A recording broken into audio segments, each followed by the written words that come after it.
Hello everyone, my name is Marco Landry and today I'm going to be talking about GPR stabilizers. So I have so much stuff to say about these great products that I'm going to have two different episodes.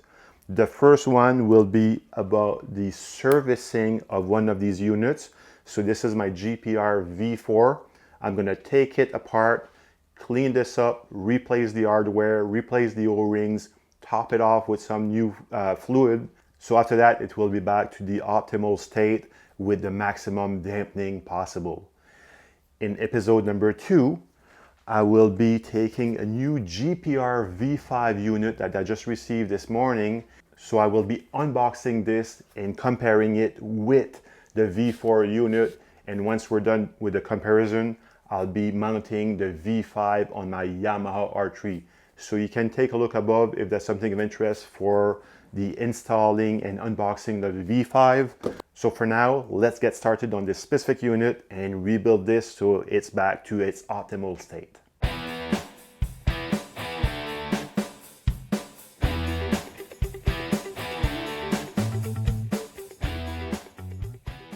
Okay, so in terms of tools needed to do this work, you will need a T15 torque wrench or bit or driver of some sort. You will also need a 3/64 Allen wrench, the internal wrench.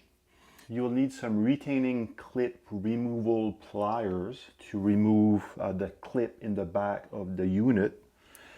And having something to remove the O-ring, so like a pick of some sort, might be very helpful. If not, don't worry about it. You can just use like a little needle or something sharp just to remove or grab that O-ring with something sharp, and after that you can just pull it with your fingers. In terms of oil needed to fill this up, in my case I'm going to be using the 15 weight Motul fork oil. You can also use, depending on the type of unit that you have, a different type of weight. So I've emailed GPR for this, and the service department recommended to use the 3 to 5 weight for the V1 dirt. If you have the V1 street, it's recommended to use the 10 weight fork oil. If you have the V4 dirt, then you should use the 3 to 5 weight type of oil. And for the V4 street, so for this one, they recommend to use between 15 and 20. So in my case, I'd rather use the 15 than the 20 because it's a bit lighter. And I can always crank it a bit more if needed. I rarely go above 10 when I use the dial, so I have plenty of room to grow. So it gives me a bit more variability in my adjustability on the unit itself. So the first thing I'll do when I start will be to remove that retaining clip in the back. So you can see there's a little retaining clip here in the back, and I'm going to use the pliers to remove this.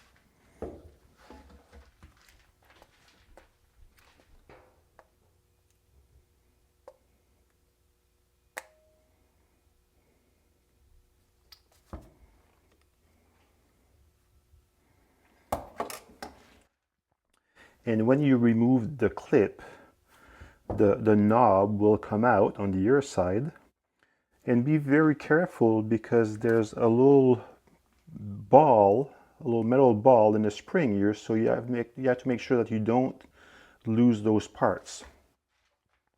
So once this is done, what I'm going to do now is I'm going to loosen up the arm in the back. And for this, I'm using the 3/64 internal Allen wrench.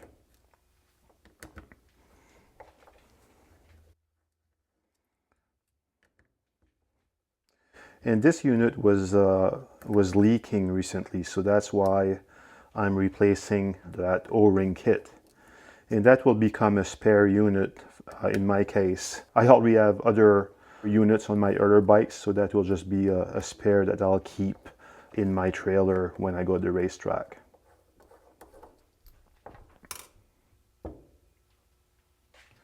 So now we will unscrew all the screws at the top. There's quite a few of them. So 1, 2, 3, 4, 5, 6, 7. There's 13 of these screws at the top.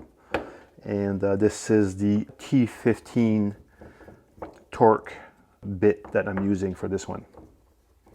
And these are not very tight, so you can just use a screwdriver if you have one. A T-handle with the Torx on it should do the trick as well. So as I mentioned earlier, the reason why I like these GPR units is that because you can service them yourself, but also because they're fully adjustable to your riding style and the type of riding you do. So if you're a road rider, obviously you can adjust the dial a bit lower, and if you're a track rider, you can increase the resistance offered by the stabilizer. So that's pretty interesting feature in my opinion. If you wanted just to replace the fluid, that's definitely something that's possible as well.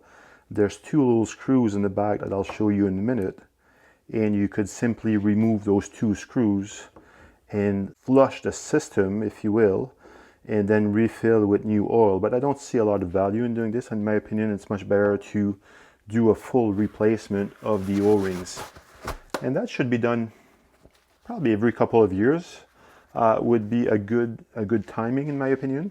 Before opening this up now, I'm simply going to take this little bowl here and I'm going to unscrew the two screws in the back. There are two flat blade screws, and I'll unscrew these and then the oil will start flowing.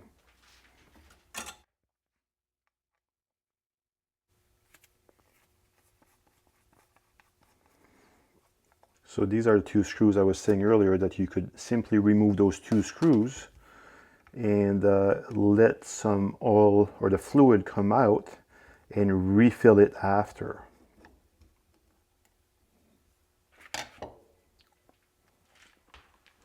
All right, so now the next thing that you want to do is remove the top, and you simply have to twist this in order for the top to pop out.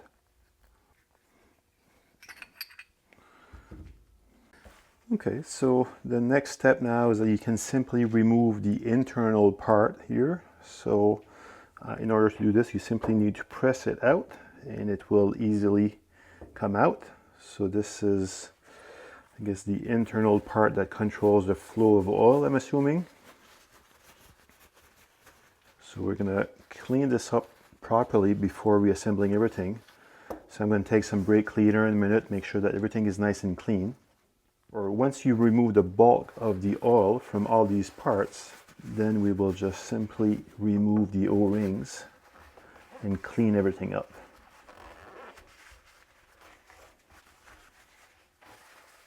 So there's a few O-rings that you'll need to replace. So the first O-ring is this one here in the base of the unit. So it doesn't really matter if you use your needle or your O-ring pick to remove these, because these won't be reused anyhow. So that's why it doesn't really matter if you damage them by having a little pinhole in them. There we go. So this is the first one that we'll remove. There's another one inside of the top cap. So you can see here, this is the inside here. So I'm simply going to remove this from the inside. And there are some other seal in here as well that will need to be removed. So there are two of them in here.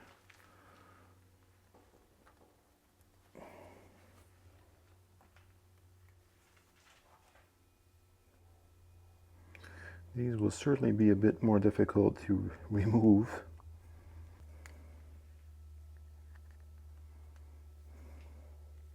So we got the first one here.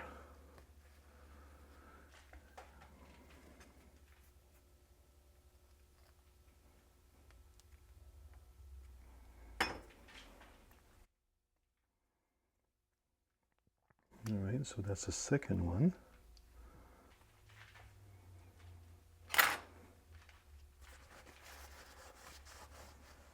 So what I'm going to do next is clean everything up with some brake cleaner.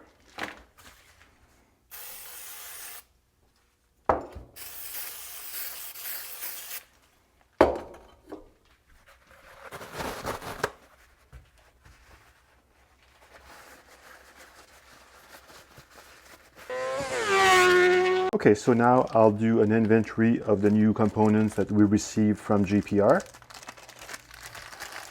So this bag is all the new items that were shipped. So we will have definitely one internal ring for the top cap. We will need one O-ring for the base cap or the base unit.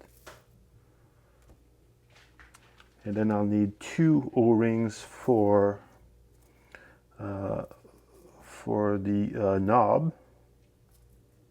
And we'll need as well two small O-rings for the flat blade screws that were in the back as well.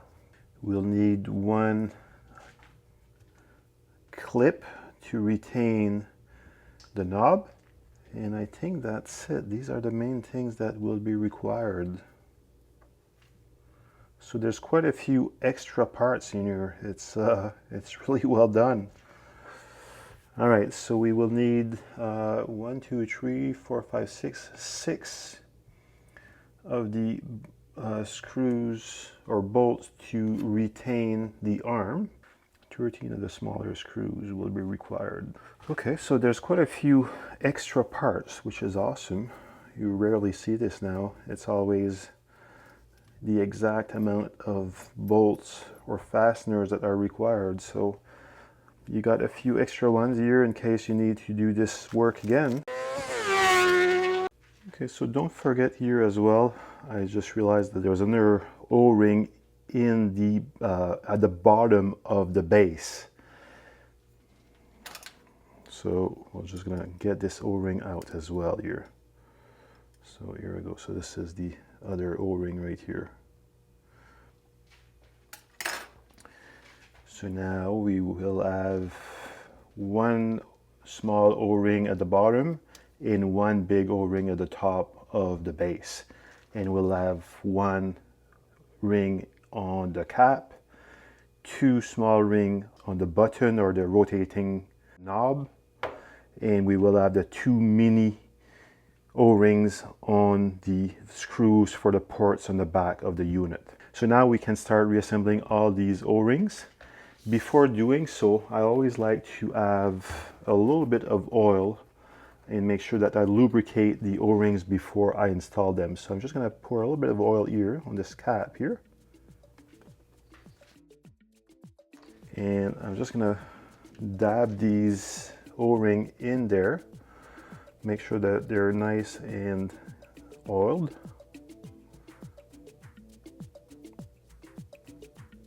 And I'll install this first one here at the bottom of the cap. Not the bottom of the cap, but the bottom of the base, I should say. So that's the first one, and then I'll do the same thing with the bigger O-ring that goes at the top of the base.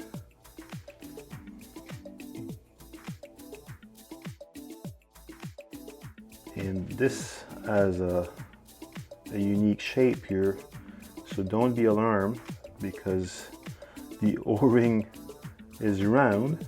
It will adapt to the shape of the stabilizers. So this is for this one, and now I'll put the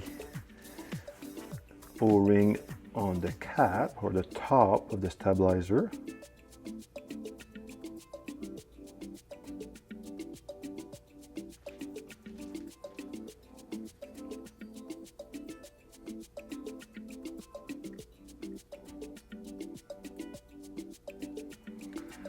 Alright, so this one is in there as well. The two rings that go on the knob are a bit trickier to fit in. Those rings are very, very tight.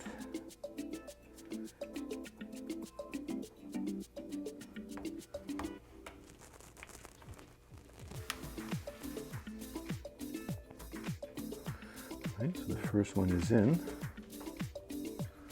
So now we'll do the same thing with the second one.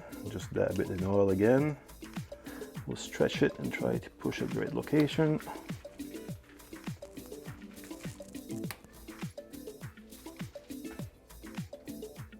So once it's on that shaft, it's fairly easy to push it down. You just have to get past the first groove. And this is what it looks like here. So you can see that those two O-rings are these recessed grooves on that cylinder knob there, or that cylinder shaft. And now the tiniest one go on these small screws, so be sure that you don't drop these because they are tiny. And let me tell you, if you drop one of these, you'll be looking for it for a while.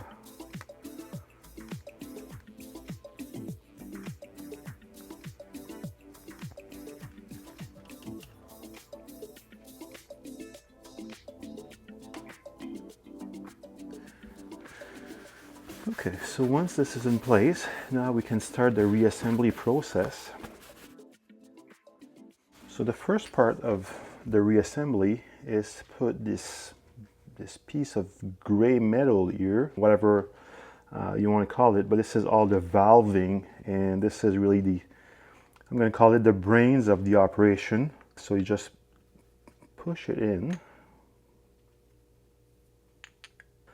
It's snug when it goes in. You just have to make sure you don't scratch the sides. I normally just center it as well, leave it centered.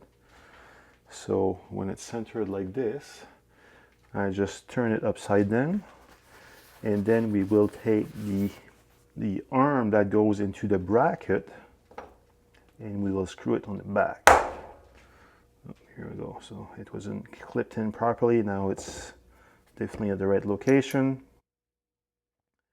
Line up all these holes properly and take the slightly bigger bolts,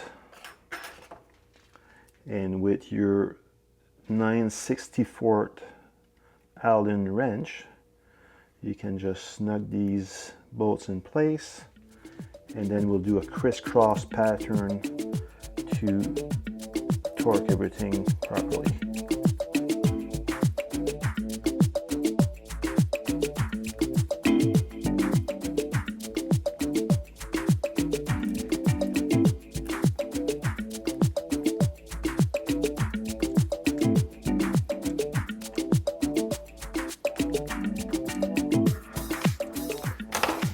So once this is in place, normally before I keep assembling everything else, just make sure that when you grab the arm, you can move the arm left to right and there's no obstruction, and the triangle at the top here can do a full sweep from end to end and there's no obstruction. Now we can put the top back on.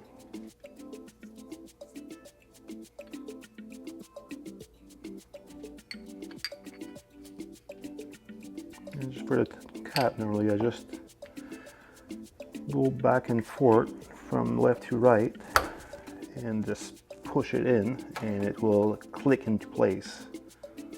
And now you can put your screws in.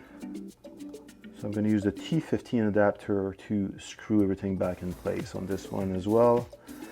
And we'll do the same thing as the back. We'll do a crisscross pattern to make sure that we don't put the pressure on one side.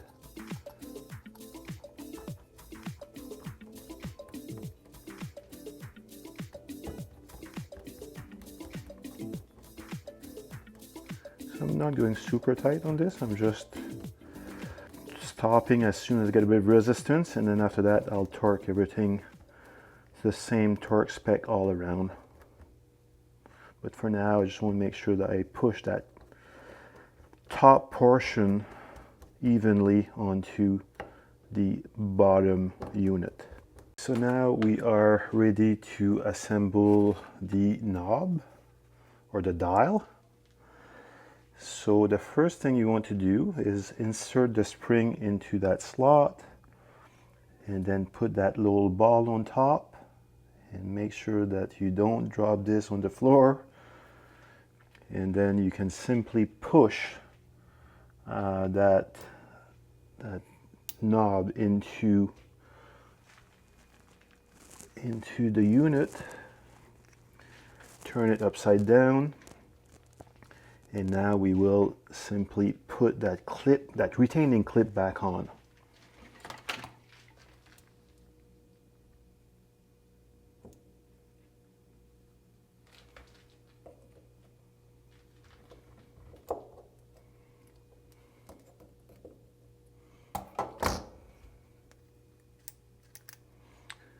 And then when the clip is on, just turn the knob, make sure that the clicking sound is audible so that you'll know that this little ball and spring stayed at the right place and everything moves freely and properly. Okay, so now we are ready to start inserting some fluid, some fork fluid back in. I'm going to use my fork oil lever gauge, and I'm going to do this backwards. So I'm going to fill this up and use this after that to inject the fork fluid inside of this unit. So again, this is my fork oil level gauge, and from Motion Pro. I'm going to use my oil here and fill the syringe with it. And then after that, we will inject this fluid inside of the steering damper.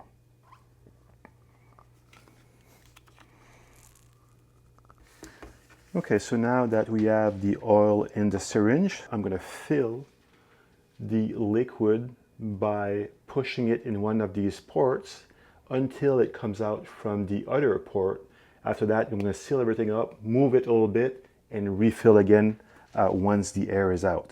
Okay, so now we're ready to start filling up the unit.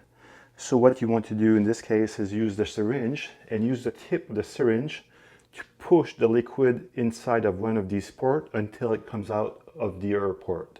And when it comes out, we'll put the bolts back in, or the screws back in. We'll move the arm up and down a little bit to get the air to bubble up.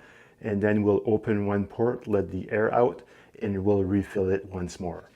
So let's start this by pushing some fluid inside. Okay, so now the fluid is coming out.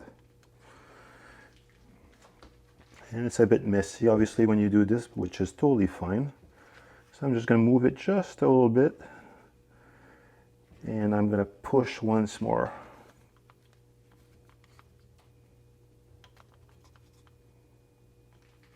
All right, so now that this is okay, we're going to use those screws with a flat blade screwdriver.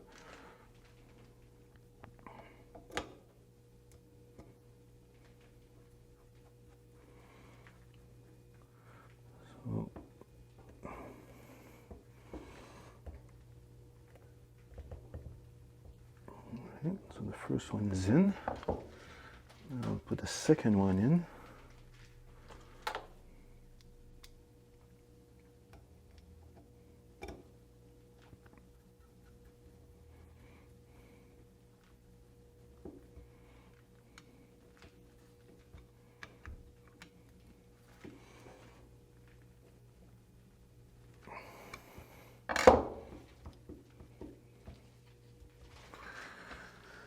All right, we're gonna do a bit of a clean up now.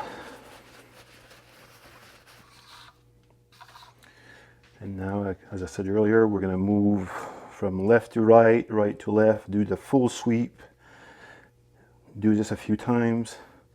Try to push any bubbles out of the center into the edges close to the ports in the back, and then we'll reopen one of these ports, let the air out hopefully, and refill, and that should be it.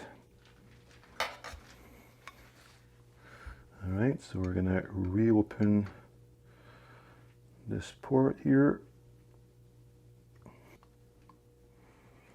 And notice here that I'm leaving it angled a little bit so that I'm hoping that the air will bubble up towards the top of the unit.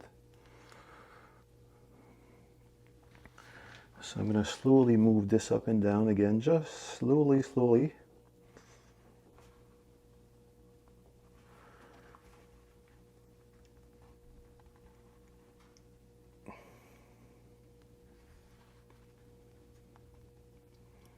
And do a full sweep.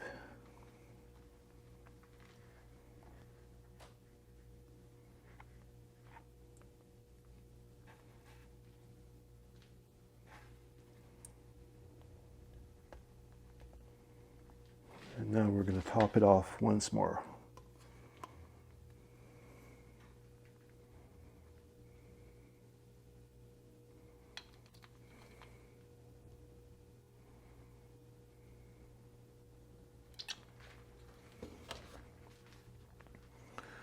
All right, so now it looks like we should be fine.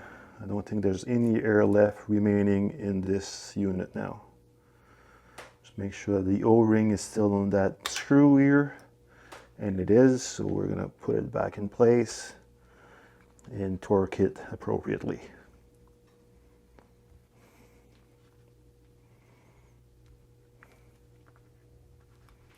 And we're gonna clean this up once more.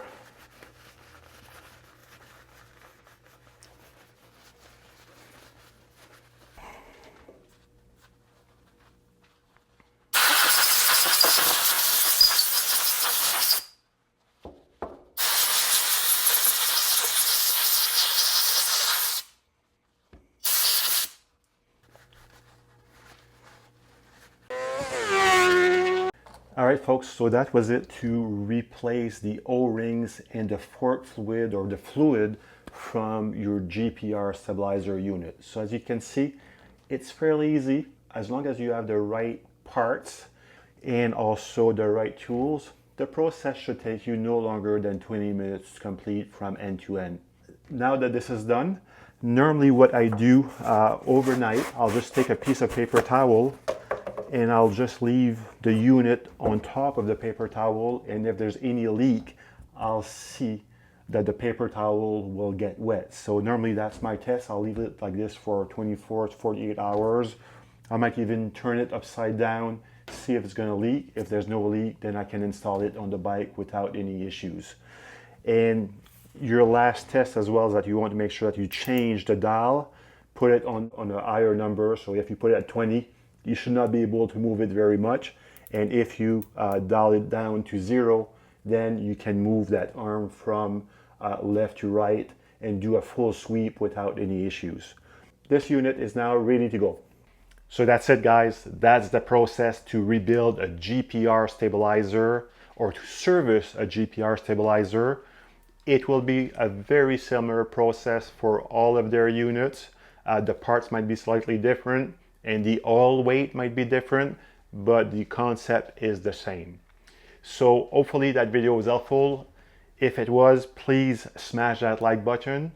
Don't forget, there's a part 2 to this video as well. So in part 2, I'll be comparing the V4 with the V5, and also I'll show you how to mount this on the bike, and I'll talk a little bit more about why I prefer GPR over other stabilizer. If you have any questions, comments, feedback, as usual, feel free to reach out, and stay safe, ride safe, and we'll see you soon.